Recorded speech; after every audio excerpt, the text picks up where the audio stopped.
আজকে তো উম্মত বন্ধুকে চিনে না, নিজের নবীকে চিনে না। নবী সম্বন্ধে কোনো ধারণা নাই আমাদের, নবী সম্বন্ধে কোনো ধারণা নাই। দেখি আপনাদের ভিতরে দিল আছে কিনা, একটু টাচ দিয়া দেখি। আল্লাহ সহজ করছেন, আমার বন্ধুকে মানে, আমার বন্ধুর অনুগত্য হও, তাইলে আমার অনুগত্য হবে। আমার বন্ধুকে মানলেই আমার মানা হবে, আর আমি কিচ্ছু চাবো না। বন্ধু পক্ষে তো আমি পক্ষে। কোরআনও বলতেছে, কোরআন আস্তাগফারা লাহুর রাসূল লাওয়াজাদুল্লাহ তাওয়াবার রহিমা। আস্তাগফারুল্লাহ আস্তাগফারা লাহুর রাসূল, আল্লাহর কাছে মাপ চাইলো তো আল্লাহ তার দিকে দেখবে না, বন্ধুর দিকে দেখবে। বন্ধু কি বলে? বন্ধু যদি খালি ইশারা করে দিল, ইশারা, আস্তাগফারা লাহুর রাসূল লাওয়াজাদুল্লাহ তাওয়াবার রহিমা, আল্লাহ বলে সব গুনাহ মাফ করে দিব। তুই কত গুনাহ করছিস, কি কি করছিস, এটা আমার দেখার বিষয় না। বন্ধু পক্ষে তো আমি পক্ষে। কিন্তু উম্মত তো বন্ধুই চিনে না, কি করলো এটাও জানে না, কি করতেছে এটাও জানে না, কি করবে এটাও জানে না। আজকে তো উম্মত নবী চিনে না। যদি চিনতো তাহলে আমাদের দেশে আবার কাদিয়ানি হয় কি করে?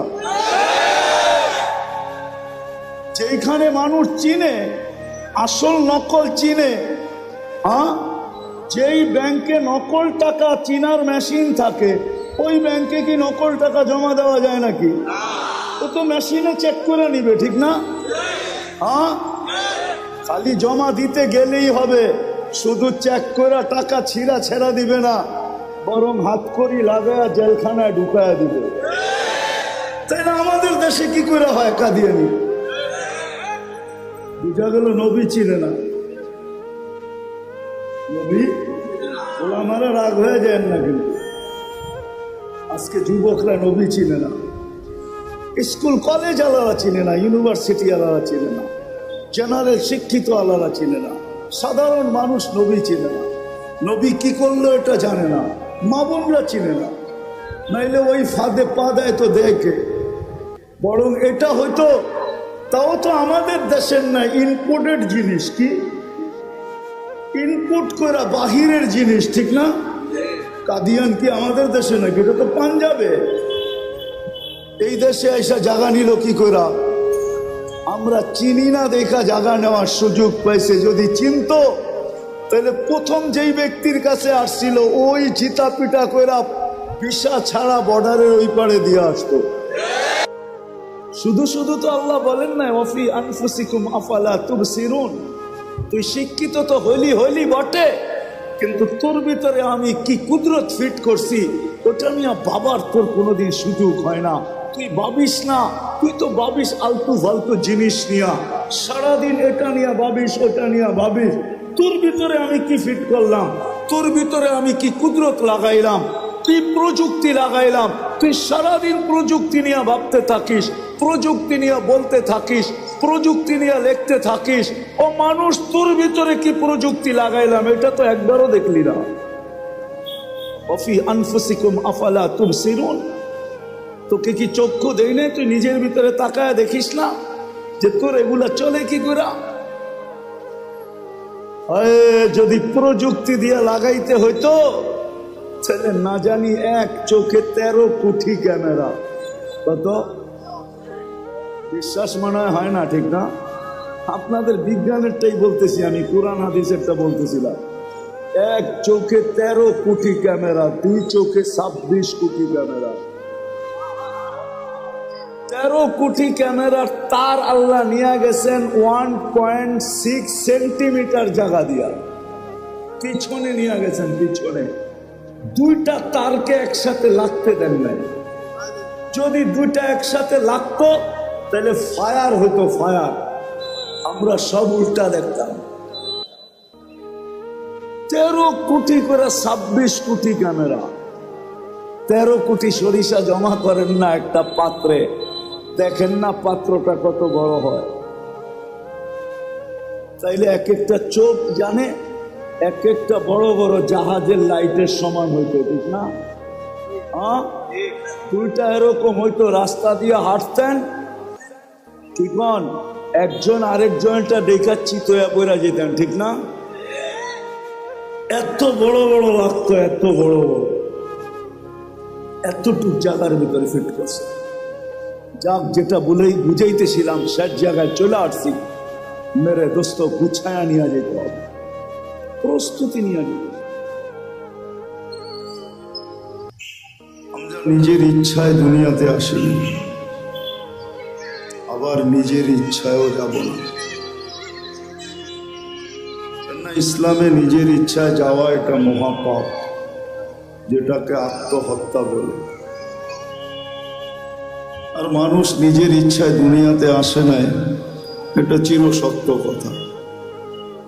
যদি নিজের ইচ্ছায় আসতো, তাহলে দুনিয়ায় কোনো অনেক মা বাবা এমন আছে যাদের কোল খালি, কোনোদিন কোল খালি হতো না। আবার অনেক এমনও আছে শুধু ছেলেই সারাটা জীবন মেয়ের দিকে তাকায় তাকায় জীবন পার হয়ে গেছে, আল্লাহ একটা মেয়ে দেন নাই, তাইলে এটাও হতো না। আরো আবার কারো কাছে শুধু মেয়ে, সারা জীবনটা ছেলের দিকে তাকাইতে তাকাইতে জীবন কেটে গেছে, একটা ছেলে হয় না, তাইলে এটাও হতো না। বুঝা গেল আমরা নিজের ইচ্ছায় আসি নাই, আবার নিজের ইচ্ছায় যাব না। আল্লাহ সদ ইচ্ছায় নিয়ে আসছেন, আবার আল্লাহ যেদিন চাবেন ওই দিন চলে যাবে। আবার এটাও সত্য, কে কখন যাব এটাও জানি না। যুবক যৌবনই যাবে, না শিশু শিশুত্বেই যাবে, শিশু অবস্থায় যাবে, না বুড়া বুড়ার থেকে আরো খুনখুনে বুড়া হয়ে যাবে, এটাও কেউ জানি না। লা তাদরি নাফসুন বিআইয়ি ওয়াক্তিন তামুত, কে কখন মরবে এটাও জানে না। আল্লাহ সতর্ক করছেন, এটা বটে, আমাদেরকে সতর্ক করছেন, ইবনে আদম, ও মানুষ, লা তাফরাহ বিদুনিয়াইকা, দুনিয়ার উন্নতি চাকচিক্য, দুনিয়ার উন্নতি, দুনিয়ার চাকচিক্য, দুনিয়ার আধিপত্য, দুনিয়ার ক্ষমতা, দুনিয়ার সয় সম্পত্তি, দুনিয়ার টাকা পয়সা, দুনিয়ার বিবি বাল বাচ্চা তোমাকে যেন মাতাল না করে। ফাইন্নাকা গায়রা মুখাল্লাদ, তুমি কিন্তু চিরঞ্জীব না, এটা মনে রেখো। বুঝলে অনেক কিছু, আর না বুঝলে কিছুই না, ভাবলে অনেক বড়। আল্লাহ প্রত্যেককে সতর্ক করছেন, তুমি কিন্তু চিরঞ্জীব না, এটা মাথায় রেখো। যার কাছ থেকে আসছো তার কাছে ফেরত যেতে হবে, যার কাছ থেকে আসছি তার কাছ থেকে আসছি, আবার আল্লাহর কাছেই কিন্তু ফেরত যেতে হবে। থাকার সুযোগ এখানে কারো ছিল না, কারো নাই। যদি থাকার সুযোগ এখানে হতো তাহলে কবির কথা সত্য হতো, আরবি কবির কথা সত্য হতো, লাউ কানাতিদ দুনিয়া মুখাল্লাদা, দুনিয়া যদি চিরদিন কারো জন্য হতো, মা মাতা মুহাম্মাদা, তাহলে মুহাম্মদুর রাসূলুল্লাহ সাল্লাল্লাহু আলাইহি ওয়াসাল্লাম দুনিয়ার থেকে কোনোদিন যাইতেন না। কেননা সমগ্র সৃষ্টিটা ওনার সুবাদে তৈরি, সব ওনার সুবাদে তৈরি, আমরাও ওনার সুবাদে, আকাশ জমিন সবকিছু ওনার সুবাদে তৈরি। তাইলে উনি চিরদিন দুনিয়াতে থাকতেন, উনি যখন থাকেন না তো আমাদেরও থাকার কোনো সুযোগ। কবির কথাই সত্য, আজল নে না ছোরা কেসরা না দারা, उसी से सिकंदर सा फाते भी देहारा, हर एक लेके क्या क्या हसस सुधारा, परा रह गया यही ठाट सारा। তাইলে ইতিহাসের কথাই সত্য হতো, এই সারা দুনিয়ার রাজত্ব চার ব্যক্তির হাতের মুঠায় ছিল। চার ব্যক্তির, চারজন ইতিহাসের পাতায় পাওয়া যায় যাদের হাতের মুঠায় এই সারাটা দুনিয়ার রাজত্বটা ছিল। কাউকে যদি নাও চিনেন তো একজনকে অবশ্যই চিনবেন, উনি সুলাইমান আলাইহিস সালাম। ওই মাটির রাজত্ব ছিল না, এমনকি পাখির রাজত্ব ওনার কাছে ছিল। কোরআন বলে আল্লামাহু মানতিকাত তাইর, উনি পাখির ভাষা পর্যন্ত বুঝতেন। আচ্ছা, পাখি তো একটা পাখি, উনি পিপিলিকার ভাষা পর্যন্ত বুঝতেন, নাইলে সূরা নামল কেন আসলো? ক্বালাতিন নামলাতু দুখুলু মাসাকিনাকুম লা ইয়াহতিমান্না সুলাইমান ওয়া জুনুদুহু ওয়া হুম লা ইয়াশউরুন। পিপিলিকার ভাষা পর্যন্ত বুঝতেন। সমস্ত জমিনের প্রাণীর উপরে ওনার রাজত্ব ছিল, এমনকি এই জমিনের উপরে প্রবাহমান বাতাসের উপরে ওনার রাজত্ব ছিল। নাইলে গুদুহা শাহরুন ওয়া রাওয়াহুহা শাহরুন, এই কথা কোরআনে কেন আসতো? উনি বাতাসকে হুকুম দিতেন, ওনার তখ্তকে উড়ায় নিয়ে যেত উইদাউট ইঞ্জিন। কোনো ইঞ্জিন নাই, কোনো তেল ভরতে হতো না, কোনো কাপাকাপি করতো না। এক সকালে 1 মাসের রাস্তা উড়াইত, আবার এক বিকালে 1 মাসের রাস্তা পরিমাণ উড়ায় নিয়ে যেত। শুধু উনি একা না, পুরা ক্যাবিনেট সহ, ক্যাবিনেট বুঝেন তো, পুরা সংসদ সহ। আবার ওনার সংসদে শুধু মানুষ ছিল না, জিনও ছিল, এমনকি পাখি পর্যন্ত ছিল। ওনার হাতে সারা দুনিয়ার রাজত্ব ছিল। তাইলে উনি চিরদিন থাকতেন। আজকে ওনার নামটা কোনোদিন ঐতিহ্য হয়ে থাকতো না, ওনার জায়গাগুলো ঐতিহ্য হয়ে থাকতো না, উনি চিরদিন থাকতেন। মানুষ রাজত্ব পাইলে কি ছাড়তে চায়?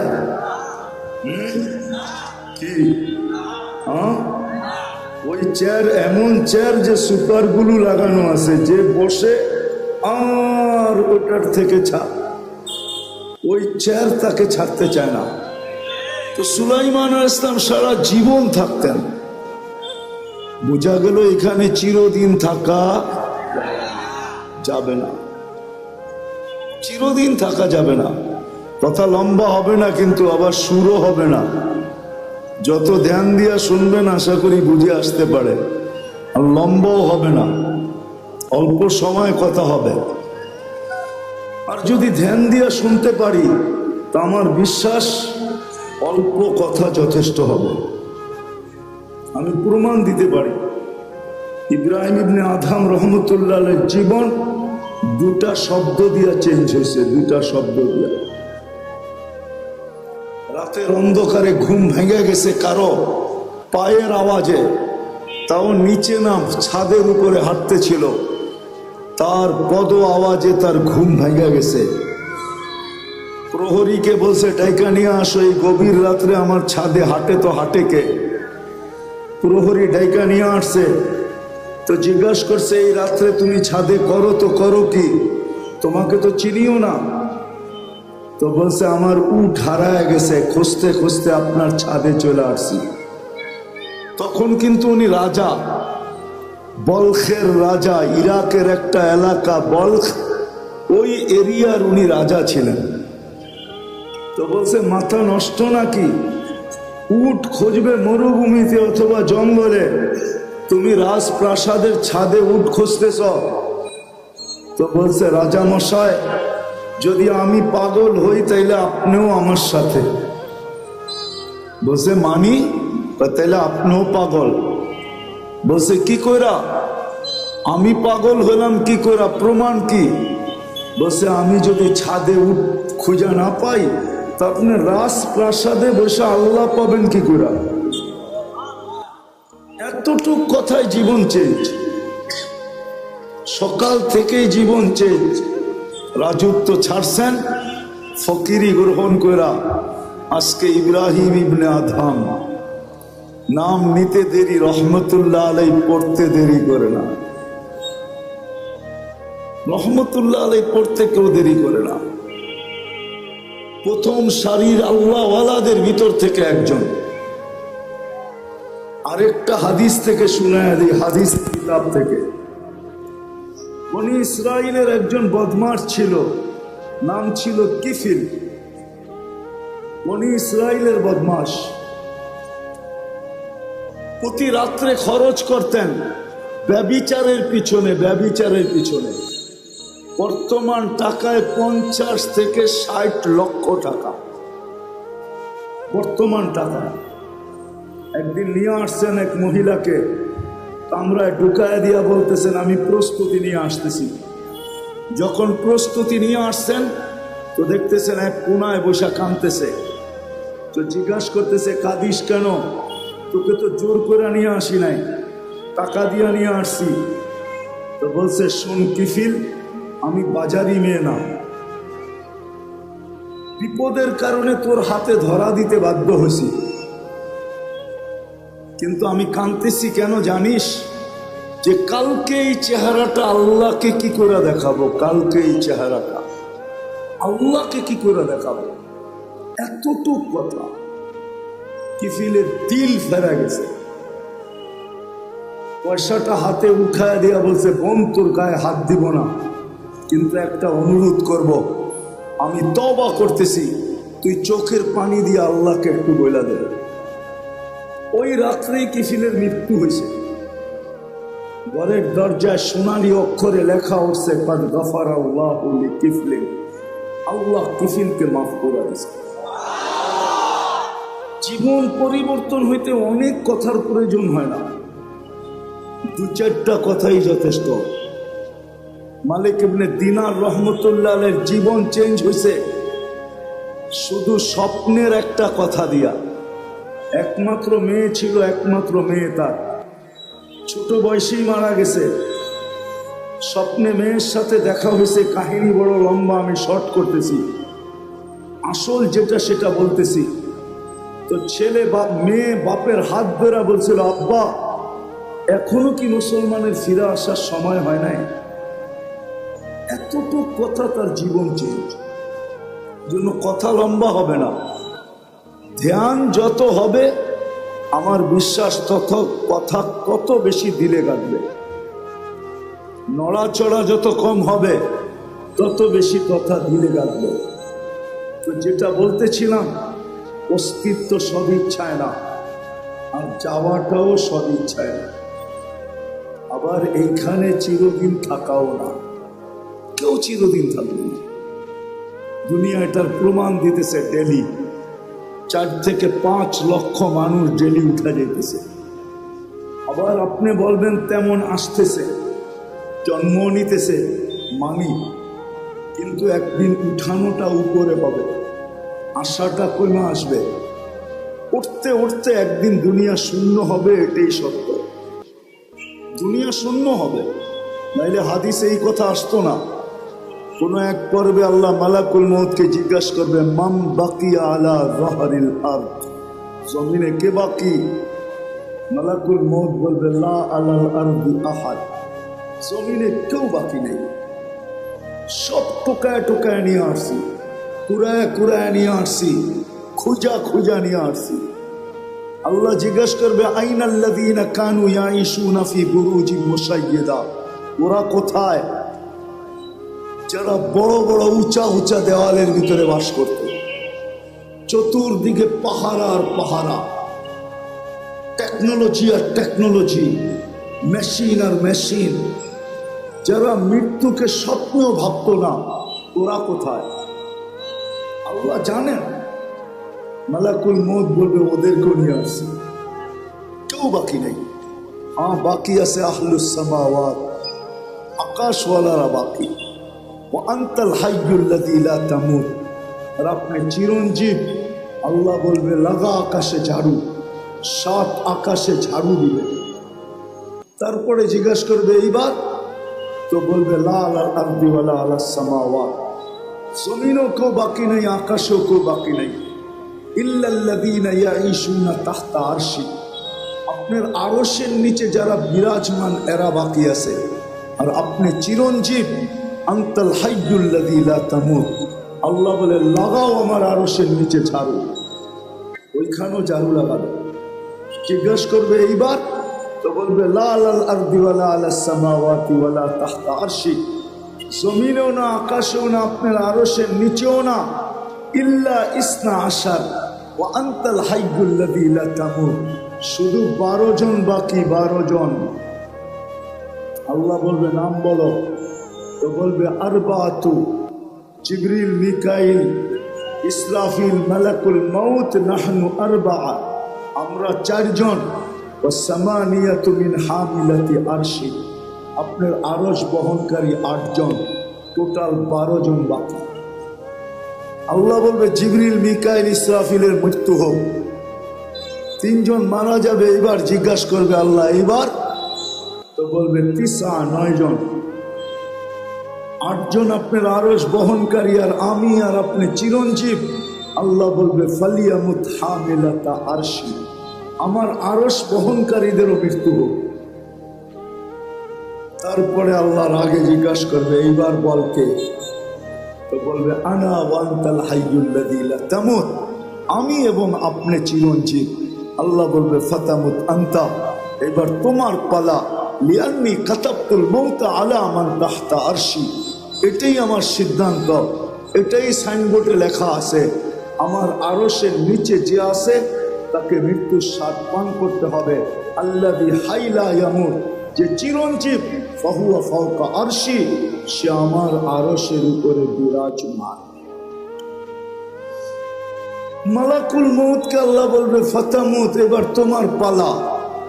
তো সায়ুলকি আলাইহি সাকারাতুল মউত, আল্লাহ মৃত্যুর যাতনা ঢালবেন, তো একটা চিৎকার দিবেন, চিৎকার। বিইজ্জাতিকা ওয়া জালালি, তোর ইজ্জত আর জালালের কসম, লাউ আলিমতু সাকরাতাল মউত, যদি সামান্যতম মৃত্যুর যাতনা আমার জানা থাকতো, তো মা কাবাস্তু আরওয়াহাল মুমিনিন, কোন মোমেন মুসলমানকে আমি এত কষ্ট দিয়ে নিয়ে আসতাম না। সত্য এটাই, থাকার সুযোগ কারণে চলে আসছি আসল জায়গায়। নিজেকে গড়া নিয়ে যেতে হবে, দুনিয়ার পরিচয় পরিচিতি চলবে, এটা দুনিয়ার ভিতরে। যালিকা মাতাউল হায়াতিদ দুনিয়া, এটা দুনিয়ার পরিচয় পরিচিতি, এটা দুনিয়ার পরিচয় পরিচিতি। জাআলনাকুম শুউবান ওয়া কাবাইলা লিতাআরাফু, বিভিন্ন বংশে বিভক্ত, বিভিন্ন পেশায় বিভক্ত, এটা দুনিয়ার পরিচয় পরিচিতি। এই জন্য তো আমি বলি, ইচ্ছা করলে আমি দুনিয়ায় সেলিব্রিটি হতে পারি, তাতে কিছু আসে যায় না। দুনিয়ায় বড় আকর্ষণের পাত্র হতে পারে, তাতে কিছু আসে যায় না। দুনিয়ার আকর্ষণের পাত্র সাময়িক। একটু ভালো মতে বুঝি যুবক, যৌবন যতক্ষণ আছে ততক্ষণ তোমার উপরে চোখ উঠতে পারে, আমি মানি। কেউ তোমার জন্য ওন্না গলায় পেঁচাইতে পারে, এটাও মানি। কেউ তোমার জন্য জান দেওয়ার ধমকি দিতে পারে, এটাও মানি। যতক্ষণ যৌবন আছে, যৌবন নাই, তোমার দিকে কেউ চক্ষু উঠায়ও তাকাবে না। বরং তুমি যদি তাকাও তাহলে 1 গাদা গালি দিবে তোমাকে, 1 গাদা গালি, 1 বস্তা গালি দিবে তোমাকে। বলবে বুড়া তো হইলো কিন্তু গাছ বাওয়া ছাড়লো না। বলবে বুড়া তো হইলো কিন্তু খাটাসি অভ্যাসে কোনো গেল না। যৌবন যতক্ষণ আছে ততক্ষণ তোমার ভ্যালু আছে। মাল আল্লাহর কাছে মাল যতক্ষণ আছে ততক্ষণ ভ্যালু আছে। আমরা দেখি বাংলাদেশেই তো থাকি, পথ যতদিন থাকে তো ফাইল নিয়ে মানুষকে ঘুরাইতে থাকে, জুতাগুলা ক্ষয় করাইতে থাকে, কিন্তু যেদিন রিটায়ার্ড হলো তার পরের দিনই উনি ফাইল নিয়ে এখন টেবিলে টেবিলে ঘুরতেছে। বেলু শেষ, দুনিয়া ওনাকে দেখা হাসতেছে যে আপনি টেবিলে টেবিলে তো এতদিন সবাইকে ঘুরাইতেন, এখন তো দেখি আপনিই ঘুরেন। কলিকরা এখন ওনাকে দেখা মুস্কি মুস্কি হাসে, আর সবাই বলে তুমি ঘুরতে থাকো ফাইল নিয়ে, বহুতকে ঘুরাইছো, এখন তুমি ঘুরা দেখো ঘুরতে কেমন মজা লাগে। সত্য এটাই। সদিচ্ছায় আসি নাই, সদিচ্ছায় যাব না, চিরদিন এইখানে থাকবো না।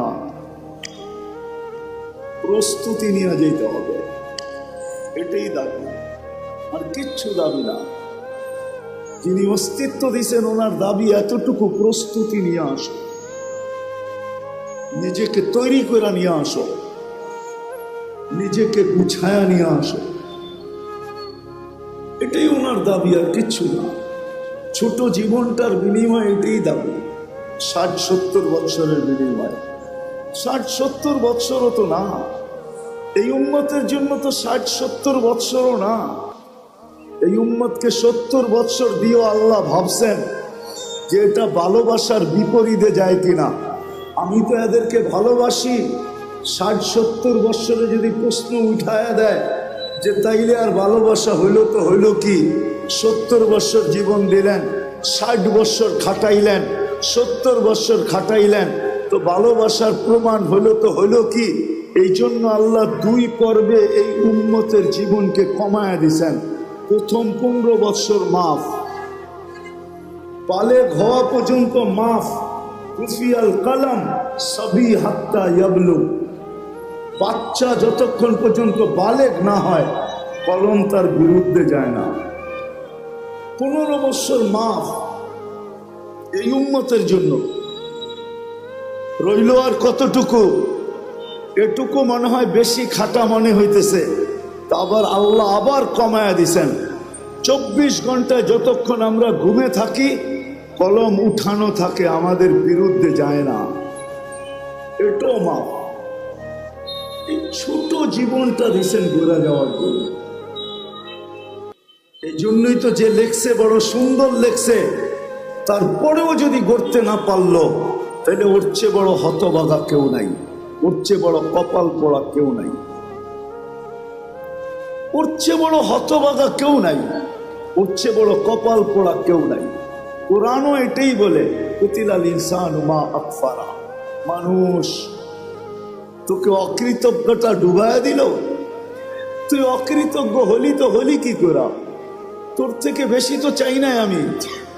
60 বৎসর দিলেও তো 2 পর্বে লম্বা একটা সময় কনসিডার করছি, মাফ করে দিছি, সময়টা তোর বিরুদ্ধে যাবে না, ছোট্ট একটু সময় তোর কাছে থেকে যাবে, এটাও কাজে লাগাইলি না। হায় মানুষ, তোর চেয়ে বড় অকৃতজ্ঞ তো কেউ নাই। কুরআন বলে কুতিলাল ইনসানু মা আকফারা, ও মানুষ তোর চেয়ে বড় অকৃতজ্ঞ তো কেউ নাই, তো কেউ নাই। কুরআন আবারও চিৎকার দেয়, মা গর্রাকা বিরাব্বিকাল কারীম, যে আল্লাহ দয়ার ভান্ডারের দরজা পুরাটা খুলে দিল, এই উম্মতের উপরে ভান্ডারটা পুরা ঢাইলা দিল, ওই আল্লাহর থেকে তুই দূরে সরলি তো সরলি কি করে, বিমুখ হলি তো হলি কি করে। এই জন্যই তো এক হাদিসে পাওয়া যায়, যুবক যৌবনে থাইকা, পুরুষ পুরুষত্বে থাইকা, নারী নারীত্বে থাইকা, পদালা পদে থাইকা, আধিপত্যওয়ালা আধিপত্যে থাইকা, সম্পত্তিওয়ালা সম্পত্তি পাওয়ার পরে, মেইলওয়ালা মেইল পাওয়ার পরে, ফ্যাক্টরিওয়ালা ফ্যাক্টরি পাওয়ার পরে, হাটওয়ালা হাট পাওয়ার পরে, বাজারওয়ালা বাজার পাওয়ার পরে, রোডওয়ালা রোড পাওয়ার পরে, ঘাটওয়ালা ঘাট পাওয়ার পরে, প্রত্যেক ব্যক্তি পাওয়ার পরে যখন আল্লাহর থেকে ভুলা যায়, আল্লাহর থেকে দূরে সরে, তো আল্লাহ জিজ্ঞাসা করে কাছের থেকে আয়সা, হাল ওয়াজাদতা আজওয়াদা মিন্নি, আমার চেয়ে বড় দাতার সন্ধান কি তোর কাছে আছে?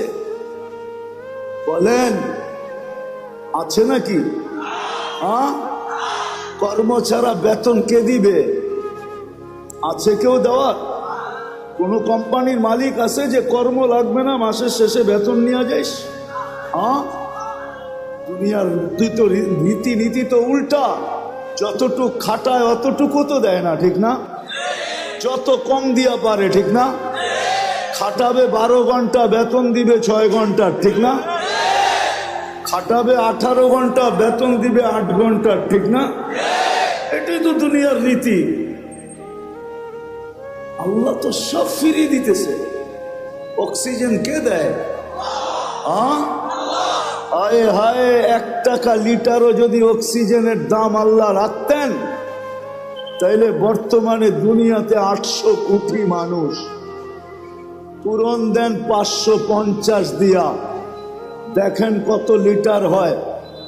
1 টাকা যদি পার লিটার হতো, তাহলে আমাদেরকে ডেলি 550 লিটার অক্সিজেনের জন্য 550 টাকা দিতে হতো।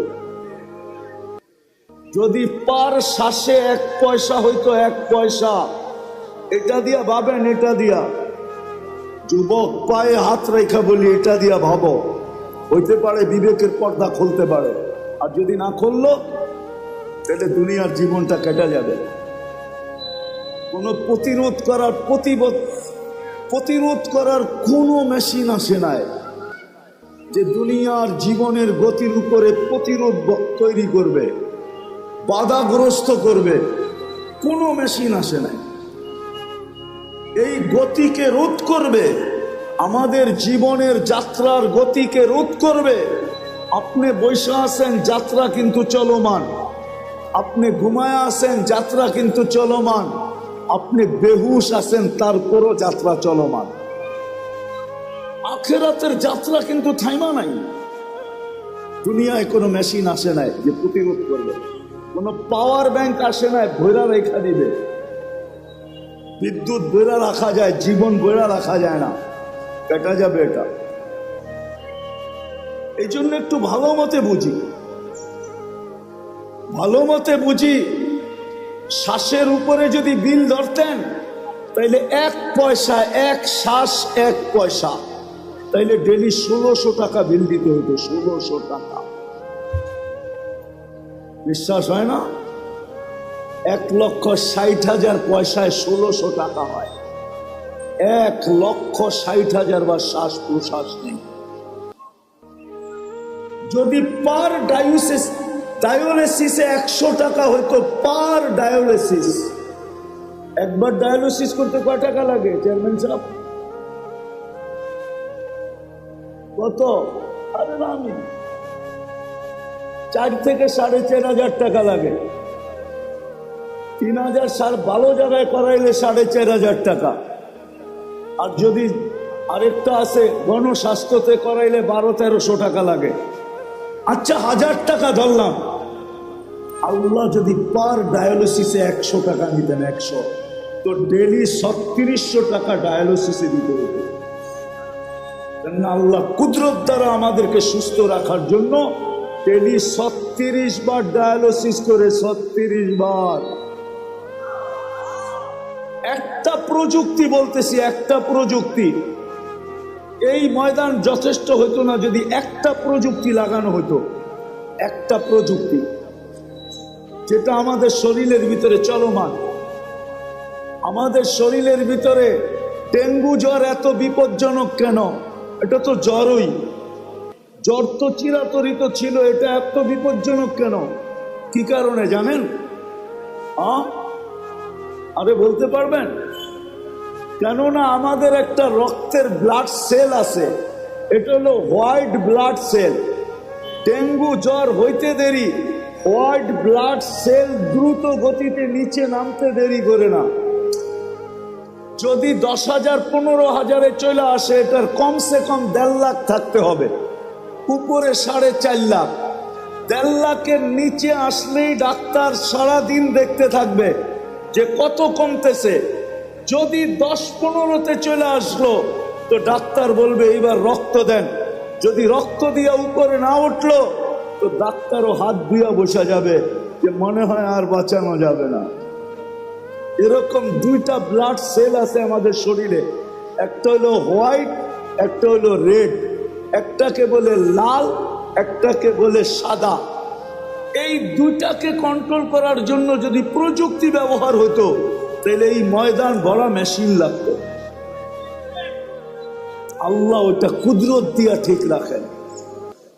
হায় হায় হায়, আপনি তো জানেন না এটার ভিতরে কি খেলা খেলতেছেন। আমি ডাক্তারি পড়াইতে আসি নাই, খুললে খুলতে পারি, সারা রাত্র চলে যাবে। শুধু শুধু তো আল্লাহ বলেন না ওয়াফি আনফুসিকুম আফালা তুবসিরুন। তুই শিক্ষিত তো হইলি বটে, কিন্তু তোর ভিতরে আমি কি কুদরত ফিট করছি ওটা নিয়ে বাবার তোর কোনোদিন সুযোগ হয় না। তুই ভাবিস না, তুই তো ভাবিস আলতু ফালতু জিনিস নিয়া, সারাদিন এটা নিয়ে ভাবিস ওটা নিয়ে ভাবিস। তোর ভিতরে আমি কি ফিট করলাম, তোর ভিতরে আমি কি কুদরত লাগাইলাম, তুই প্রযুক্তি লাগাইলাম। তুই সারাদিন প্রযুক্তি নিয়ে ভাবতে থাকিস, প্রযুক্তি নিয়ে বলতে থাকিস, প্রযুক্তি নিয়ে লিখতে থাকিস। ও মানুষ, তোর ভিতরে কি প্রযুক্তি লাগাইলাম এটা তো একবারও দেখলি না। ওয়াফি আনফুসিকুম আফালা তুবসিরুন।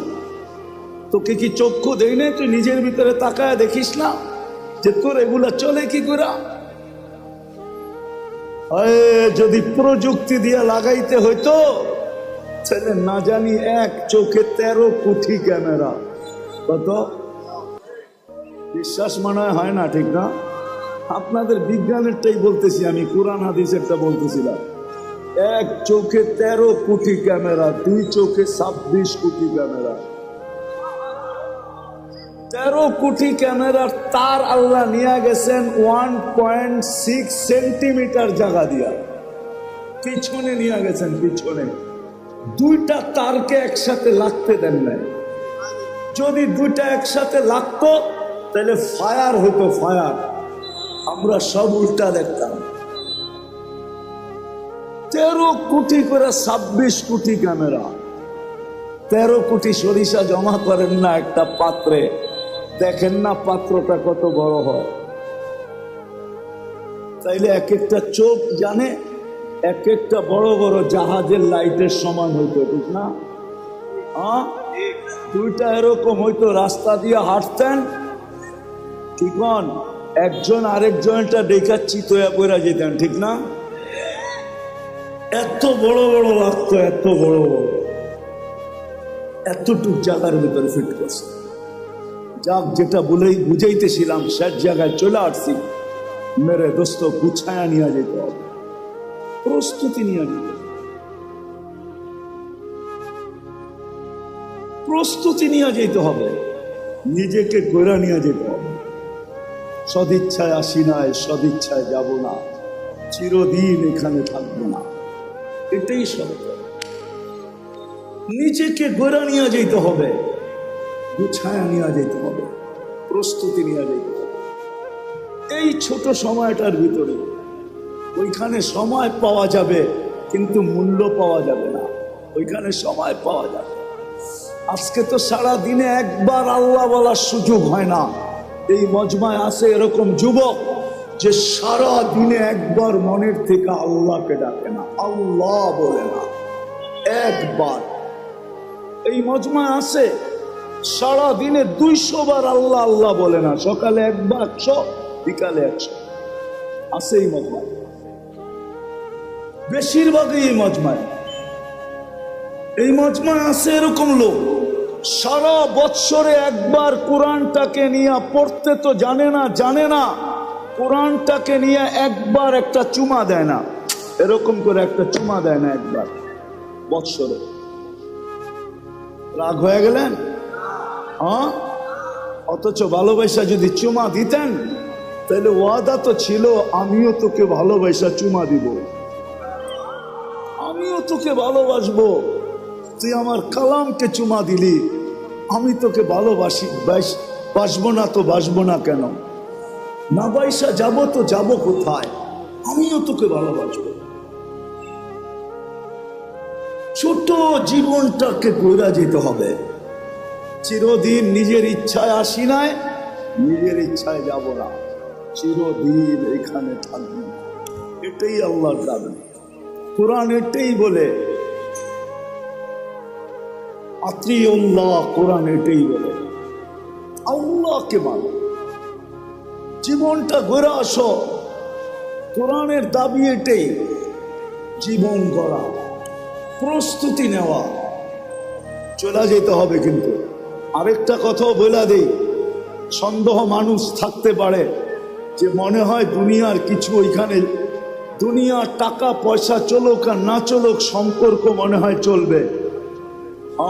ওরকম লোকের সাথে সম্পর্ক হলে চলবে, কিন্তু বাকি অন্য কোনো সম্পর্ক চলবে না। ওরকম লোকের সাথে যদি সম্পর্ক হয়, নিয়ে যাইতেছি আমি, নাইলে চলবে, নাইলে চলবে না। যদি বংশ চলতো তাহলে আবু তালেবের জন্যই চলতো, যদি সম্পর্ক চলতো তাহলে আবু তালেবের জন্যই চলতো।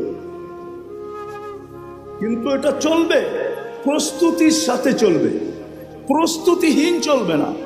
আপনি যত উঁচা গড়েই জন্ম নেন না কেন, যত উঁচা গড়েই জন্ম নেন না কেন, আবু তালেবের চেয়ে বেশি মুহাম্মদুর রাসূলুল্লাহর রক্ত, আবু তালেবের শিরার রক্ত, একই রক্ত দুই শিরায়।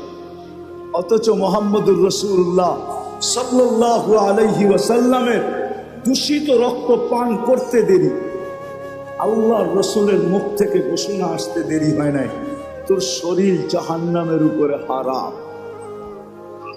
অথচ আবু তালেবের শরীরে আর মুহাম্মদুর রাসূলুল্লাহর শরীরে একই রক্ত দৌড়াইতেছিল, কোনো কাজে দেয় না। আমাদেরও প্রস্তুতির সাথে সম্পর্ক কাজে দিবে, এটা আমি মানি, এটা আমি অস্বীকার করি না। প্রস্তুতির সাথে সম্পর্ক কাজে দিবে, নাইলে কোরআন কেন বলবে, কোরআন কেন বলবে, কোরআন কেন বলবে যে তোমাদের পরিবার পরিজনকে তোমাদের সাথে মিলায় দেবে। ওয়ালহাকনা বিহিম যুররিয়াতাহুম, প্রস্তুতির সাথে চলবে। ওয়ালহাকনা বিহিম যুররিয়াতাহুম, চলবে। এজন্য আল্লাহর দাবি হলো প্রস্তুতি নিয়ে যেতে হবে।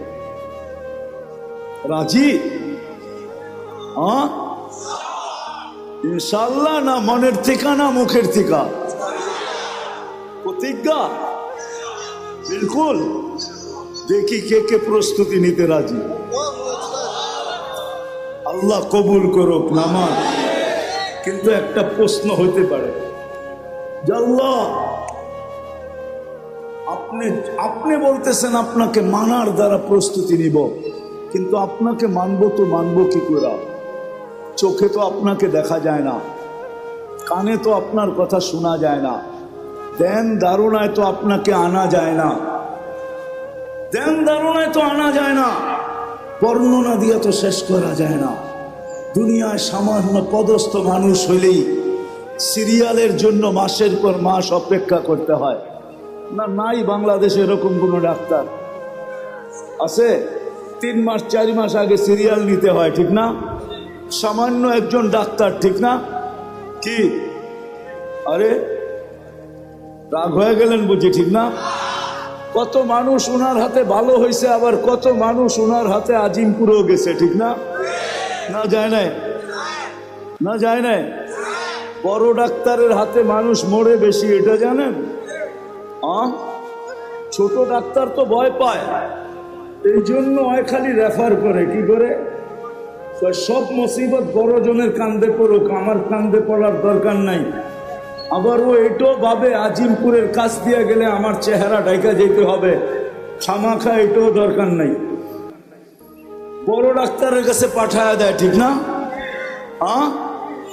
1 মাস 2 মাস 3 মাস আগে সিরিয়াল নিতে হয়, ঠিক না? একজন মানুষ হয়ে যদি 3 মাস পর্যন্ত ঘুরতে হয়, তাহলে আল্লাহ তো আল্লাহ, ঠিক না? আল্লাহ চিনেন? আল্লাহকে তো চোখে দেখা যায় না, কথা শোনা যায় না কানে, ধ্যান ধারণায় আনা যায় না, বর্ণনা দিয়ে শেষ করা যায় না। আল্লাহ তো আল্লাহ না, আল্লাহ তো রহমান, আল্লাহ তো রহিম, আল্লাহ তো মালিক, আল্লাহ তো কুদ্দুস, আল্লাহ তো সালাম, আল্লাহ তো মুমিন, আল্লাহ তো মুহাইমিন, আল্লাহ তো আজিজ, আল্লাহ তো জব্বার, আল্লাহ তো মুতাকাব্বিরুল খালিকুল বারিকুল মুসাব্বিরুল গফফারুল কহ্হারুল ওয়াহ্হাবুর রাজ্জাকুল ফাত্তাহুল আলিমুল কাবিদুল বাসিতুল খাফিদুর রাফিউল মুইজ্জুল মুদিল্লুস সামিউল বাসীরুল হাকামুল আদলুল লতীফুল খবীরুল হালিমুল আযীমুল গফুরুশ শাকুরুল আলিয়ুল কবীরুল হাফিজুল মুকিতুল হাসিবুল জলিলুল করিমুর রকিবুল মুজিবুল ওয়াসি আল হাকিমুল ওয়াদুদুল মজিদুল বাঈসুশ শাহীদুল হকুল ওয়াকিলুল কবিয়ুল মতিনুল ওয়ালিয়ুল হামিদুল মুসি আল মুবদি আল মুঈদ আল মুহয়ি আল মুমীত আল হাইয়্যু আল কাইয়্যুম আল ওয়াজিদ আল মাজিদ আল ওয়াহিদ আল আহাদ আল সামাদ আল কাদির আল মুক্তাদির আল মুকদ্দম আল মুআখ্খার আল আউয়াল ওয়াল আখির আল যাহির ওয়াল বাতিন আল ওয়ালি আল মুতাওয়ালি আল বাররু আত তাওয়াব আল মুনতাকিম আল আফু আর রউফ মালিক আল মুলক যাল জালালি ওয়াল ইকরাম المقسط والجامع والغني والمغني المانع الضار النافع النور الهادي البديع والباقي الوارث والرشيد الصبور جل جلاله আল্লাহ তো 99 পদের মালিক, যার পদের শুরুও নেই শেষও নাই। তাকে পাবো তো পাবো কি করে? পাইলেই জীবন গড়া হবে, গোছানো হবে। পাবো তো পাবো কি কইরা? তো আল্লাহ বলতেছে আতিউর রাসূল। মেনে নিলাম, দাবি ফিরায় নিলাম। প্রশ্ন যখন উঠা গেছে, জানি না উলামা একমত হবে কিনা, আমার তাখায়ুল বলে আল্লাহ দাবি ফিরায় নিলেন। তারপরেই বললেন আতিউর রাসূল, আমার বন্ধুকে মানলেই হবে। আমার বন্ধুকে, আরেক জায়গায় কোরআনে বলছে মান আতা আর রাসূল ফাকাত, আমার বন্ধুকে মানলো তো আমাকে মানলো। আমার বন্ধুকে মানো, বন্ধুকে মানলেই হবে। সম্মেলন তো এদিকের জন্য ওইদিকে যাইতেও পারতেছি না। আজকে তো উম্মত বন্ধুকে চিনে না, নিজের নবীকে চিনে না। নবী সম্বন্ধে কোনো ধারণা নাই আমাদের, নবী সম্বন্ধে কোনো ধারণা নাই। দেখি আপনাদের ভিতরে দিল আছে কিনা, একটু টাচ দিয়া দেখি। আল্লাহ সহজ করছেন, আমার বন্ধুকে মানো, আমার বন্ধুর অনুগত্য হও, তাইলে আমার অনুগত্য হবে।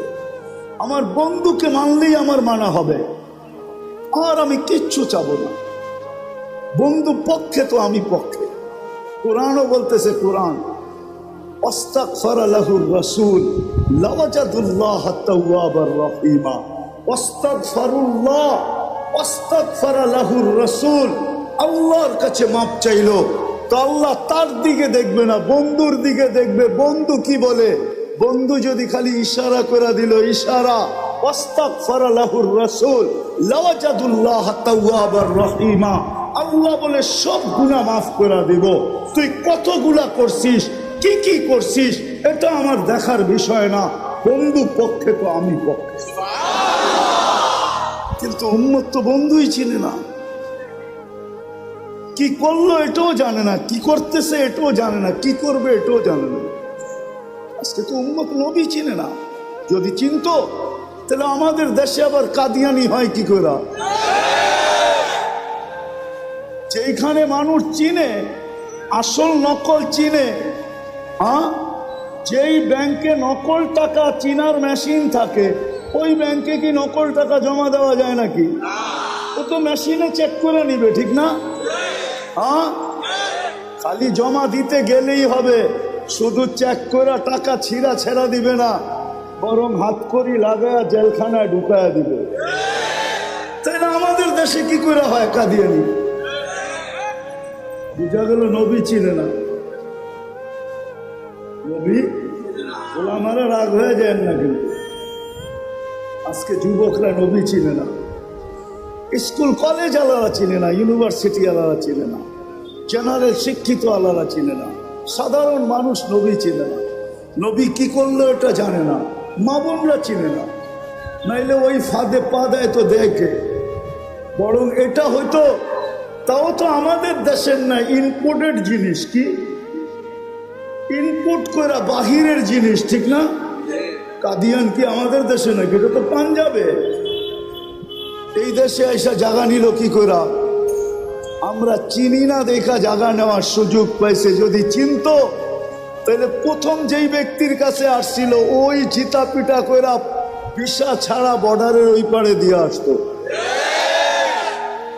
আমাদের উম্মত চিনে না নবীকে, অথচ আল্লাহ তো বলতেছে আমি আমার দাবি ফিরত নিলাম, আমার বন্ধুকে মানলেই হবে। বন্ধুকে মাইনা দেখাও। আর আমরা তো আল্লাহর বন্ধুকে চিনি না, কার উম্মত হইলাম এটাও জানি না। আয় উম্মতে মোহাম্মদী, সমগ্র মানব জাতির মাথায় মুকুট একটা। কয়টা?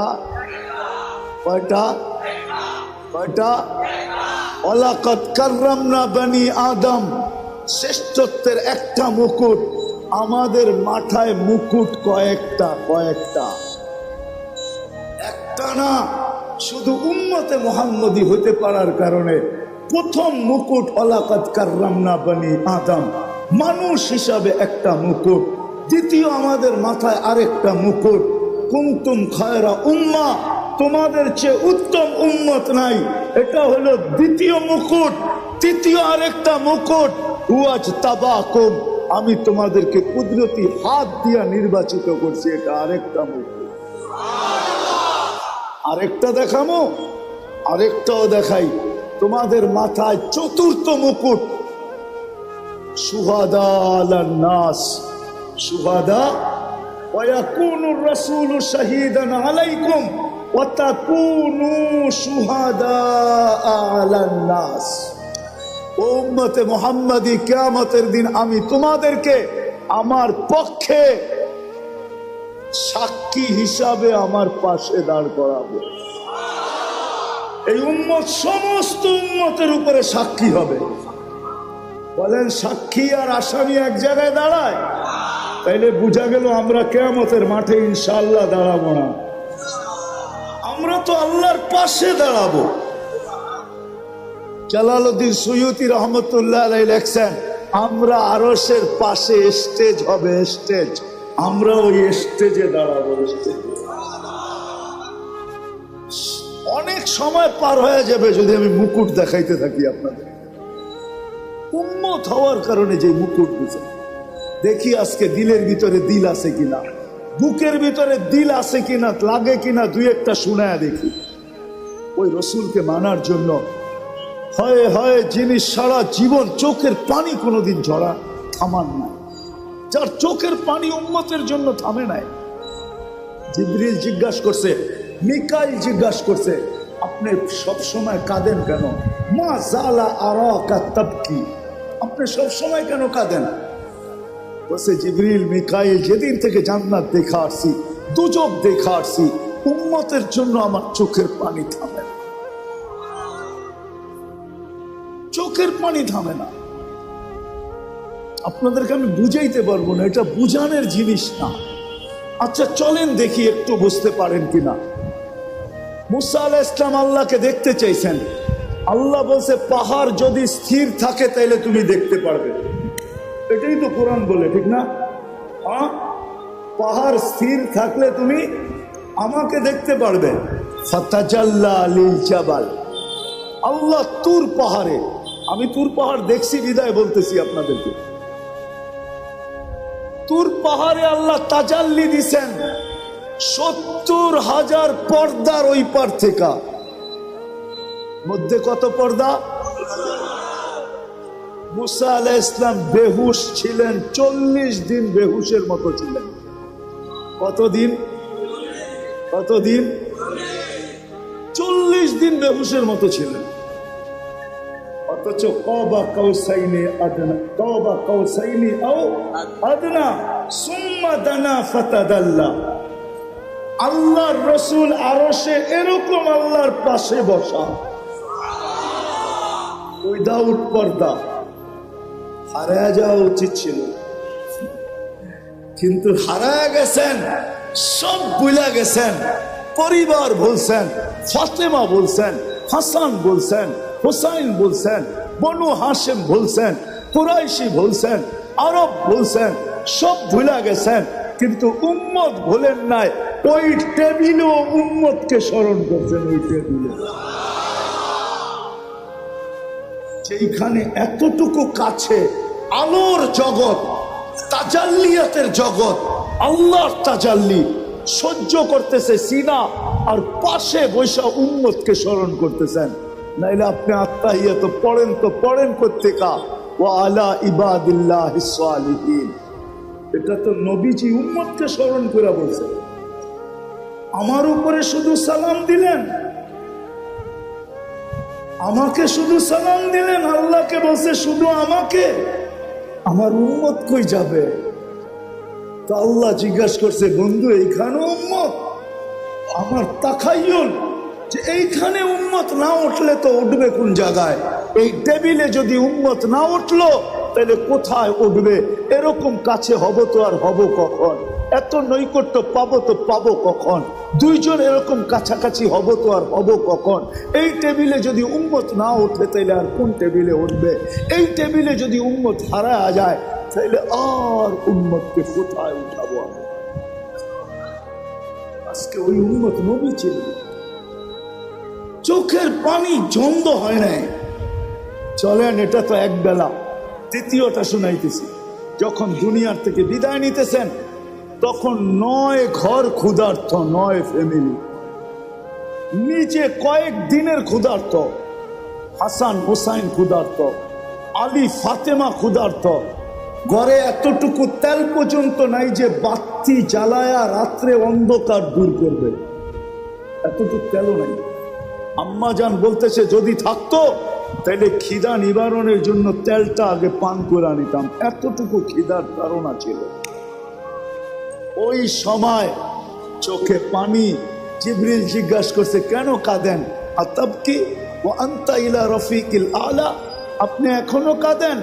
এখনই তো আল্লাহর সান্নিধ্যে চলে যাবেন, এখন কান্না কেন? তো বলছে জিবরিল, ফামান লিবাদি লি উম্মতি, কান্না এই জন্য যে আমার পরে আমার উম্মতকে কে দেখা রাখবে। এই উম্মত আজকে নবী ছিলেন। একজন যুবক তো এখানে হবে না, তোমাদের পায়ে হাত রাখি। আজ পর্যন্ত কত জিবি তোমরা খরচ করছো? প্রতি মাসে তো আনলিমিটেড খরচ করো, কেননা প্রত্যেকের ঘরে ওয়াইফাই আছে।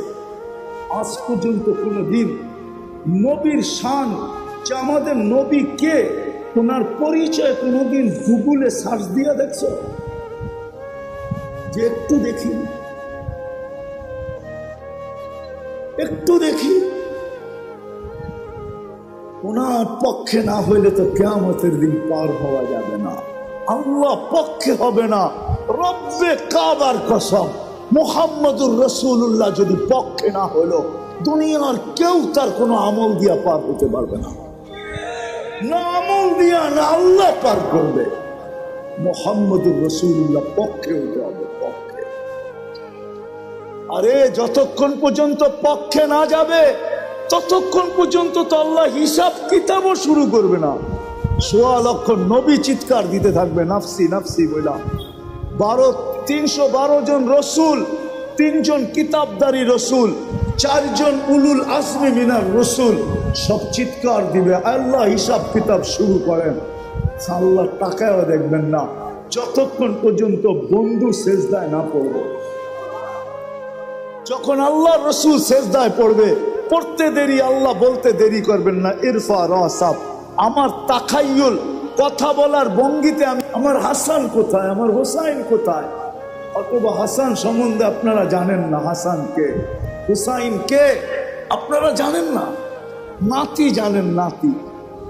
এই দুইজনেই তো ওনার দুনিয়া ছিল।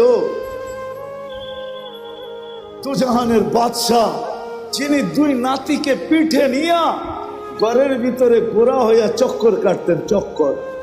আর নিচের থেকে বলতেন, নানা যান গোড়া কেমন? তো বলতো বড় উত্তম। তো আবার বলতেন, যারা সোয়ার হইছে এরও বড় উত্তম। এই খেলা যিনি খেলতেন, ওই নাতির কথা জিজ্ঞাসা করবেন না, জিজ্ঞাসা করবে আমার উন্নত কোথায়। রাগ হয়ে যায় না, পায়ে হাত রাখি, আমার সমাজ রাগ হয়ে যেতে পারে।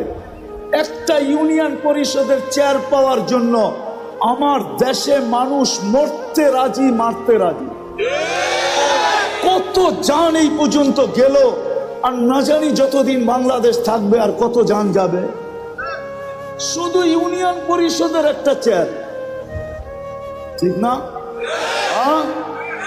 অনেক সময় তো দেখা যায় অনেক ইউনিয়ন পরিষদের চেয়ারটা ভাঙ্গাও থাকে, ওরকম একটা চেয়ারের জন্য কিয়ামতের দিন আপনার নবীকে, রসুলকে, মুহাম্মদুর রসুল্লাহকে আল্লাহ মাকামে মাহমুদ দিবে, মাকামে মাহমুদ। ফাতাহাজ্জাত বিহি নাফিলাতাল লাক আসা আইয়াব আসাকা রব্বুকা মাকামান মাহমুদা। মাকামে মাহমুদ দিবেন, নিয়ে যাওয়া হবে, উনি বসবেন না ওই চেয়ারে। যেই চেয়ার আল্লাহ কুদরত দিয়া বানাইছেন একটা, দুটা চেয়ার আল্লাহ বানাইছেন কুদরত দিয়া, একটা নিজের যেটার নাম কুরসি, আরেকটা বানাইছেন বন্ধুর জন্য যেটার নাম মাকামে মাহমুদ। বসবেন না, হাত রাইখা দাঁড়ায় থাকবেন। আল্লাহ বলবে বন্ধু বসেন, বসবো না কেন? উম্মতকে প্রতিশ্রুতি দিয়ে আসছি হাউজে কাউসারে সাক্ষাৎ হবে, উম্মতকে নিজের হাতে পান করাবো। আমি বৈশা গেলে পিপাসিত উম্মতকে কে পানি পান করাবে? বিদায় আমি বসবো না, আমি তো হাউজে কাউসারে ছুটে যাব। আল্লাহ বলে তারপরে বসেন, বলে তারপরেও বসবো না। বলে কেন? বলে আমি মিজানের কাছে ছুটে যাব। আপনি প্রতিশ্রুতি দিছেন আমাকে সালতু তা শাফি তুষাফা, আপনি প্রতিশ্রুতি দিছেন আমাকে সাউফা ইউতিকা রাব্বুকা ফাতারদা, আপনি প্রতিশ্রুতি দিছেন লা ইউখজিকা ফি উম্মতিক। আমি মিজানের কাছে দাঁড়াবো, পাল্লা যদি সামনে না ঝোঁকে তাহলে প্রতিশ্রুতিকে কাজে লাগানোর জন্য ওইখানে হাত উঠায় চাইতে শুরু করব। আল্লাহ পাল্লা তো সামনে ঝুঁকে না, ঝুঁকায় দেন না। ওইখানেই সুপারিশ করতে শুরু করব, ওইখানে দাঁড়াই চিৎকার দিব আমি রাজি হব না, না না না, পাল্লা কিন্তু ঝুঁকে না। ওইখানে থেকেই বলবো আমি লজ্জিত হয়ে যাব, উম্মতের পাল্লা সামনে ঝুঁকে না। আল্লাহ বলে তারপরে বসেন, তারপরও বসবো না। বলছে কেন? নিসা পুলসিরাতের ওইখানে ছুটা যাব। উম্মত যদি পার না হইতে পারে, জীবনে যদি একবারও আমার উপরে দুরুদ পড়া থাকে আর ইমানের সাথে আইসা থাকে, তো আমি দুরুদের গাট্টি দিয়া পার করায় দেব। বলছে তারপর, বলছে তারপর 3 জায়গায় আমি দৌড়াইতে থাকবো, হাউজে কাউসার, মিজান, পুলসিরাত, হাউজে কাউসার, মিজান, পুলসিরাত। এই জন্য ইবনে আব্বাস থেকে রওয়ায়াত পাওয়া যায় কিয়ামতের দিন আপনাকে কোথায় পাবো? বলছে 3 জায়গার যে কোনো এক জায়গায় পাবে, মিজানে, পুলসিরাতে, হাউজে কাউসারে। আমি 3 জায়গায় ছুটতে থাকবো। যেই নবী কিয়ামতের দিন আমাদের জন্য ছুটবে, আজকে উম্মত ওই নবী ছিলেন। শব্দটা বললে দিলে লেগে যাবে, লানত আমাদের জিন্দেগির উপরে। আজকেও বাইচা আছি ওই নবীর কারণে, নাইলে বহু তাকে ধ্বংস করে দিত। আমার জাতির, মুসলমান জাতি 99% বিজাতির এশকে দেওয়ানা, বিজাতির এশকে ভালোবাসায় দেওয়ানা। যুবক 1 সপ্তাহ পর্যন্ত চুলের স্টাইল দেখতে থাকে অনলাইনে, 1 সপ্তাহ। ঈদের সময় টানা 1 সপ্তাহ দেখতে থাকে শুধু চুলের স্টাইল। তারপরে দেয় স্ক্রিনশট নিয়ে, তারপরে যায় সেলুনে, আমাকে এই স্টাইলে কাটা দেয়। আজ পর্যন্ত এখানে একজন, এক যুবক পায়ে হাত রাখি তোমাদের, একজনও নাই যে নবীর স্টাইলে একবার চুল কাটছে, একবার না। আমরা কাটছি, সেলুনে যা বলছে ছোট কইরা কাইটা দিও, নাহলে বড় কইরা। আজ পর্যন্ত বলি না নবীর স্টাইলে কাইটা দাও, বা মনে মনেও ভাবি না আজকে চুলটা নবীর স্টাইলে কাটবো। কোরআন বলছে মুকাসসিরিন, ছোট কইরা কাটো, আমি নবীর স্টাইলে কাইটা নিব ছোট কইরা। নিয়ত তো মনে মনে করি নাই, অথচ যদি করতাম, যুবক কিয়ামতের দিন হাত পাতার সুযোগ হতো। যদি দেখা হইতো, হবে নিঃসন্দেহে তুমি হাত পাততে পারতে যে আমি জীবনে কিচ্ছু করতে পারি নাই, একবার আপনার স্টাইলে আমি চুল কাটছি, আমাকে কি দিবেন? দেন না। হইতে পারে রব্বে কাবার কসম, একবারের চুল কাটায় ওই কিনারাহীন দয়ার সমুদ্রের ভিতরে কোনো কিনারা নাই। ওইটার কিনারা যদি থাকতো তাহলে কোরআন রউফুর রহিম বলতো না। ওলামা একমত। রউফুর হারিসুম বিল মুমিনিনা, এটা নবীজির সিফত, আল্লাহর সিফত। আল্লাহ বন্ধুকে নিজের সিফত দিছেন। কিনারাহীন দয়ার সমুদ্র হইতে পারত তোমাকে একবার চুল কাটায় তোমাকে জান্নাতে নিয়ে দিত, আমার হাত পাতার সুযোগ হতো। আমি তো সারা বাংলাদেশে চিৎকার দেই, আজ পর্যন্ত তো একটা মেসেজ পাইলাম না যে কোনো মা বোন জীবনের প্রথম সাজ যেটা হয় আর কি, সাজ, বাসর ঘরের সাজ। আজ পর্যন্ত আমার এই লাল সবুজের পরিধির ভিতর থেকে আজকে 3-4 বছর চিল্লাইতেছি, কোথাও থেকে একটা মেসেজ পাই না যে কোনো মা বোন এই মেসেজ পাঠাইছে যে আমার বাসর ঘরের সাজটা ফাতেমার মতো ছিল। সে যায় পার্লারে বলছে, বা বান্ধবীদেরকে বলছে, বা প্রতিবেশীদেরকে বলছে, বা ঘরের মানুষকে বলছে আমাকে সাজাও, কোনো আজকে আপত্তি নাই, কিন্তু আজকের শ্বাসটা যেন আমার ফাতেমার মতো হয়। ফাতেমাও তো বাসর ঘরে সাজছে, কেননা কিয়ামতের দিন ফাতেমার হাতে ঝান্ডা থাকবে মহিলাদের, এদের ঝান্ডার নিচে হয়ে জান্নাতে যেতে পারবে। আমি একদিন সাইজা তার পাশে দাঁড়াইতে চাই। যদি জিজ্ঞাসা করে তুই আসলি কেন, তখন যেন হাসি দিয়া বলতে পারি কিছু তো নাই বটে, কিন্তু বিয়ের বাসর রাতের শ্বাসটা আপনার মতো ছিল, এই জন্য চলে আসছে। আজ পর্যন্ত পেলাম না। যা হোক, কথা লম্বা হয়ে যেতেছে। আল্লাহর রসুলকে মানলেই চলবে, কিন্তু এখানেও একটা প্রশ্ন আছে। আমাদের নবীজিকে তো আল্লাহ 63 বছর বয়স দিয়েছেন, 2-4 হাজার বছর বয়স দিতেন, তাইলেও তো মনটাকে বুঝাইতে পারতাম, ঠিক না? 2-4 হাজার বছর বয়স দিতেন, মাত্র বয়স দিয়েছেন 63 বছর। বন্ধুকে তো নিজের কাছে সফর করায় নিয়ে গেছেন, একবারে পাশে বসায়া দিছেন। দুনিয়ায় তো তবুকের আগে সফর করার নাই। সারা দুনিয়াটা একটু ঘুরাইলেও তো আমরা বলতে পারতাম যে আমাদের বাংলাদেশও নবীজির পা পড়ছে, ঠিক না? সারা দুনিয়াটা তো ঘুরাইলেন না। 63 বছর বয়সে বন্ধুকে উঠায় নিয়ে গেলেন। এখন মানবো তো মানবো কাকে? কোরআন আমাদেরকে দিক দেখায়, ওয়া উলুল আমরি মিনকুম ওয়া আওরাসনাল কিতাবাল্লাযীনা ইসতাফাইনা মিন ইবাদিনা। কিয়ামতের সকাল পর্যন্ত আল্লাহ বন্ধুর উত্তর সুরি রাখবেন, আল্লাহর উত্তর সুরি রাখবেন। যাদেরকে আল্লাহ নির্বাচিত করে উত্তর সুরি বানাইছেন তাদেরকে কিয়ামতের সকাল পর্যন্ত রাখবেন। নবীজির উত্তর সুরি কিয়ামতের সকাল পর্যন্ত থাকবে। যারা হক্কানি ওলামা এবং আল্লাহওয়ালা, এরা হলেন নবীর উত্তর সুরি, এরা কিয়ামতের সকাল পর্যন্ত থাকবে। হুকুম আসছে, এদের কাছে আমাদের জীবনী আদর্শ সুরক্ষিত থাকবে। আল্লাহ রসুলের আদর্শ কিয়ামতের সকাল পর্যন্ত এই সমস্ত হক্কানি ওলামাদের কাছে সুরক্ষিত আছে। এই জন্যই এরা আজকে এই আয়োজন করছেন আপনাদের কাছে নবীর ওই আদর্শকে পৌঁছানোর জন্য। এই জন্যই ওলামারা কুরবানি দিতেছেন। তাহলে আমি তো বলি, বলেন আপনাদের ইউনিয়নের নাম কি? কি? আমদিয়া, হ্যাঁ ঠিক না?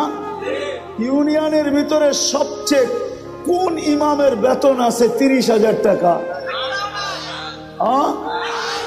25, 20, 15, এটা মনে হয় আছে, 15 আছে, ঠিক না? হ্যাঁ, আচ্ছা না, 15 মাইনা নিলাম, কিছু বাদ দেন, 15 আছে, ঠিক না? কিন্তু আমদিয়াতে যদি অটো চালায় কয় টাকা কামানো যায়? কত? 20-25 হাজার, ঠিক না? মাইনা নিলাম 20,000, তাহলে 15,000-এর থেকেও 5,000 বেশি হলো 20,000, ঠিক না? হ্যাঁ, তাহলে হুজুররা অটো চালায় না কেন? অটো চালাইতে কি আমেরিকার থেকে প্রশিক্ষণ নিয়ে আসতে হয়, না ঢাকা ইউনিভার্সিটির ডিগ্রি থাকতে হয়? কোনটা? একটাও না, খালি কিনা নামলেই হয়, ঠিক না? কয়েকদিন একটু ধাক্কা ধুক্কা খাইবো, তারপরে ঠিক হয়ে যাব, ঠিক না? এটাই তো। তাহলে হুজুররা কেন চালায় না বলেন? মাল তো সবার কাছেই প্রিয়, ঠিক না? হ্যাঁ হ্যাঁ, উনি কেন 15,000-এ বয়ে আছে, উনি কেন 10,000-এ বয়ে আছে, উনি কেন 7,000-এ বসে আছে, উনি কেন 8,000-এ বসে আছে? কেন? আমাকে যুক্তি দিয়ে বুঝান। আমার কাছে দলিল লাগবে না, যুক্তি দিলেই হবে। বুঝান কেন? ওনার কি সংসার নাই? ওনার কি বিবি বাল বাচ্চা নাই? বরং আমাদের চেয়ে ওনাদের বাচ্চা কাচ্চা বেশি, ঠিক না? আমরা তো কই 2টা হইলেই কি, আমরা তো কই 2-এর বেশি নিয়েন না, মায়ের স্বাস্থ্য ভাঙেন না, ঠিক না? ওনারা তো কয় আল্লাহ যত দেয় দেখ, ঠিক না? কারো 7টা 8টা ডজনও আছে, ঠিক না? কি কন? তারপরও 7,000 8,000-এ পড়ে আছে কেন? মাথা নষ্ট। তাহলে তো ওনার পিছে নামাজও হবে না, পাবনা নিয়ে যেতে হবে। কেন? দায়িত্ব কাঁধে, এই জন্য পড়ে আছে। দায়িত্ব কাঁধে, কাঁধে দায়িত্ব। দিলের ভিতরে ওই ব্যথা, ওই ভয় যে যদি ছেড়া চলে গেলাম, উম্মতকে দেখলাম না, তাইলে কালকে কিয়ামতের চেহারা কিভাবে দেখাবো? দায়িত্ব কাঁধে, দিলে ভয়, চোখের সামনে জান্নাত ঝলঝল ঝলঝল করে, চোখের সামনে জান্নাত, এই জন্য 8,000 টাকা করে আছে। তো যেটা বুঝাইতেছিলাম, জীবনটা নিজ ইচ্ছায় আছি নাই, নিজ ইচ্ছায় যাব না, চিরদিন থাকবো না, এই জীবনটা গড়া যেতে হবে। করার জন্য আল্লাহ কিয়ামতের সকাল পর্যন্ত ওলামাদেরকে নির্বাচিত করছেন, আল্লাহ ওয়ালাদেরকে নির্বাচিত করছেন। এরা আল্লাহর পক্ষ থেকে নির্বাচিত। যদি গড়তে চাই তাহলে এদের সাথে নিজেকে সংযুক্ত করতে হবে। যে যত এদের পিছনে চলবে, এদের কথা এদের কাছে জিজ্ঞাসা করা চলবে, এদের কথা মাইনা চলবে, তত বেশি তার জীবন গড়তে থাকবে, যত বেশি সম্পর্ক গড়বে। আজকে যতটুকু গড়ুক আর না গড়ুক, কালকে কিন্তু গড়বে, এটাতে কোনো সন্দেহ নাই। কেননা এই উম্মতকে আল্লাহ ডাইরেক্ট জাহান্নামে পাঠাবে না, সিদ্ধান্ত হইলেও পাঠাবে না, এক জায়গায় জমা করাবে, যেখান দিয়ে এই উম্মতের ওলামারা জান্নাতে যাবে। যখন ওইখানে পৌঁছবে, আল্লাহ বলবে যে যাকে চিনো ধরো। এরা কিন্তু সুপারিশকারী, সুপারিশ করতে দেরি, আমি মঞ্জুর করতে দেরি করব না। তখন সবাই ওলামাকে ধরবে। তখন ওলামাদের আওয়ামের জন্য আজকেও এদের দিলে ব্যথা আছে, যদিও বুঝাইতে পারি না, বুঝে না, কিন্তু কালকে বুঝবে, ব্যথা এদের উঠবে। এরা আল্লাহকে বলবে, আল্লাহ আমাদের এলাকার, আমাদের ইউনিয়নের, থানার পরিচিত, এদেরকে না দিলে আমরাও জান্নাতে যাব না। আল্লাহর রহমত জোশে উঠবে। তখন আল্লাহ বলবে যে যাকে নিতে চাও নিয়ে যায়। এই জন্যই তো আমি বড় জোর দিয়া বলি, আমার জাতি যদি ওলামাদের পিছনে চলতো, ওলামাদের সাথে চলতো, তাইলে বর্তমানে বাংলাদেশে যেই কজন ওলামা আছে আর যেই কজন মুসলমান আছে, আমাদের বাগে মাত্র ৭৭ জন করে পড়ে। কয়জন? একজন ওলামা নিয়ে যাবে 400 জন। কয়জন? যাদের উপরে জাহান্নাম ওয়াজিব, এমন লোকদেরকে 400 জন নিয়ে যাবে। একজন হাফেজ নিয়ে যাবে 10 জনকে। আমি হাফেজেরটা বাদই দিলাম, ওলামারটা ধরলাম শুধু। ৭৭ জন পড়ে। তারপরও আমাদের কোটা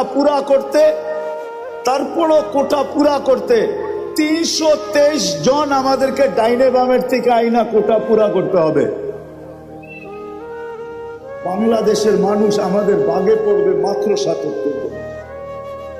যদি আমার জাতি ওলামাদের পিছে চলত, ওলামাদের সাথে চলত, ওলামাদেরকে মহব্বত করত, ওলামাদেরকে ভালোবাসত, এদের সাথে উঠা হইতো, বসা হইতো, এদের সাথে চলা হইতো, এদের সাথে ফিরা হইতো, এদের সাথে খাওয়া হইতো, এদের সাথে লওয়া হইতো, এদের সাথে ভালোবাসা হইতো, এদের সাথে মহব্বত হইতো। আর সবচেয়ে বড় কথা, এটা নাও হইয়া যদি আমার জাতি ওলামাদের উপরে আঙ্গুল না উঠাইতো, তাইলেও যদি আঙ্গুল না উঠাইতো, পায়ে হাত দিয়া বলি তওবা করেন। যদি উঠে থাকেন তওবা করেন, সামনে প্রতিজ্ঞা করেন চলতে না পারলেও আঙ্গুল উঠাবো না, কেননা এই আঙ্গুল মিস হবে না। প্রজেক্টর খালি দুনিয়াতে নাই, কিয়ামতের দিন আল্লাহ বড় বড় প্রজেক্টর লাগাবে। কুদরতি প্রজেক্টর, আপনার আঙ্গুল বারবার আপনার সামনে আসবে যে তুমি আঙ্গুল উঠাইছ। ওই দিন সুপারিশের অধিকার, সুপারিশ আপনার পক্ষে যাবে না। পায়ে হাত দিয়ে এই জন্য আমি বলি, আপনি চলতে না পারেন আমার কোনো আপত্তি নাই, কিন্তু খোদার ওয়াস্তে কোনোদিন আলেমদের উপরে আঙ্গুল উঠায় না।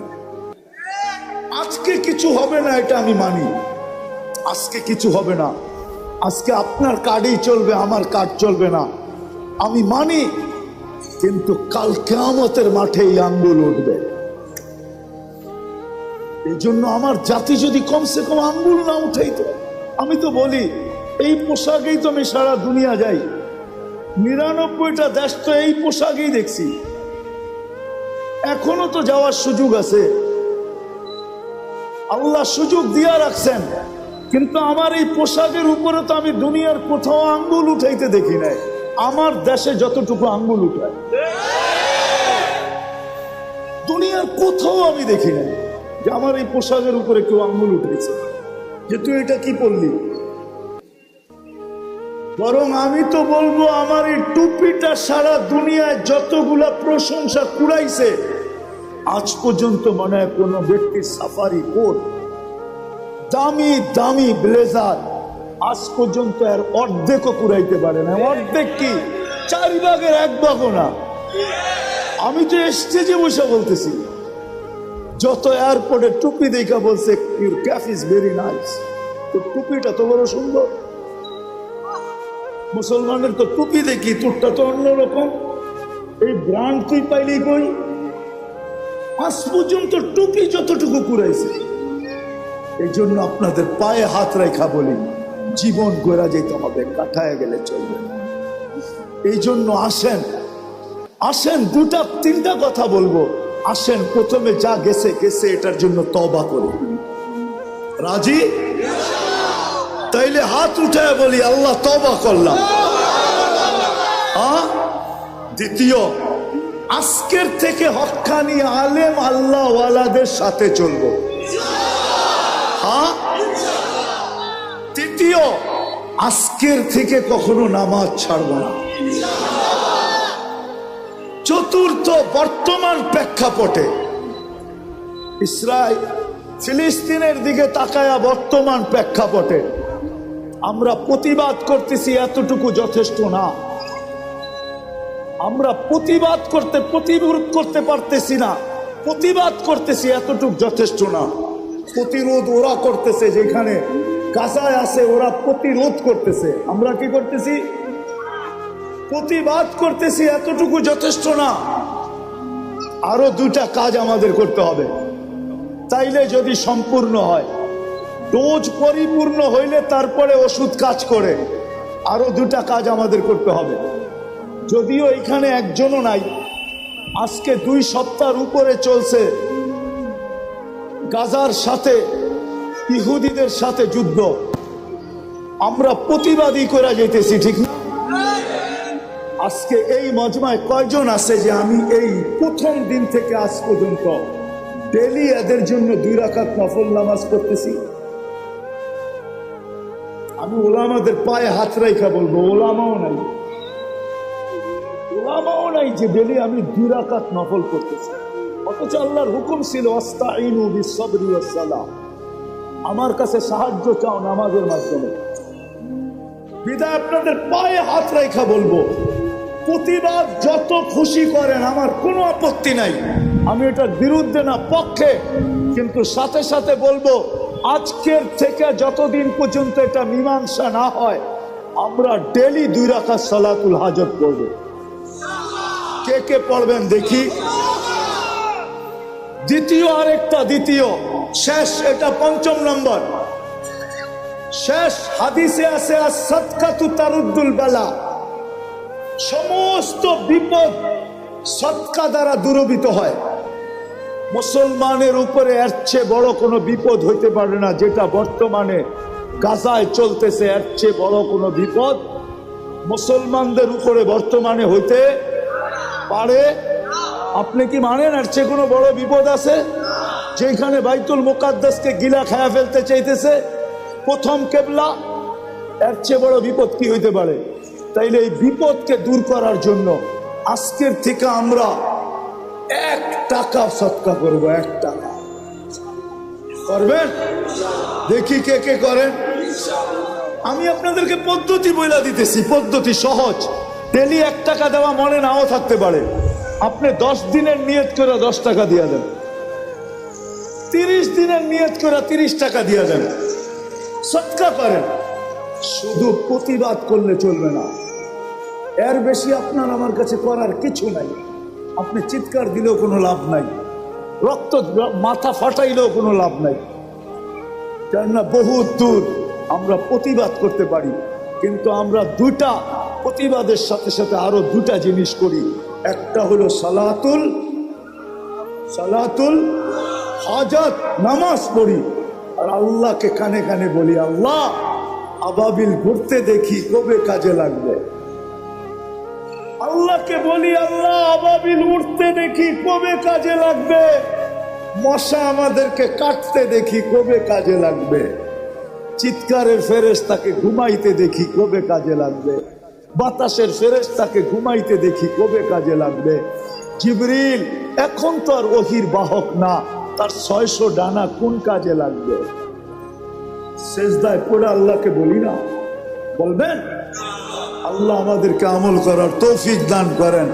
ওমা আলাইনা ইল্লাল বালাগ।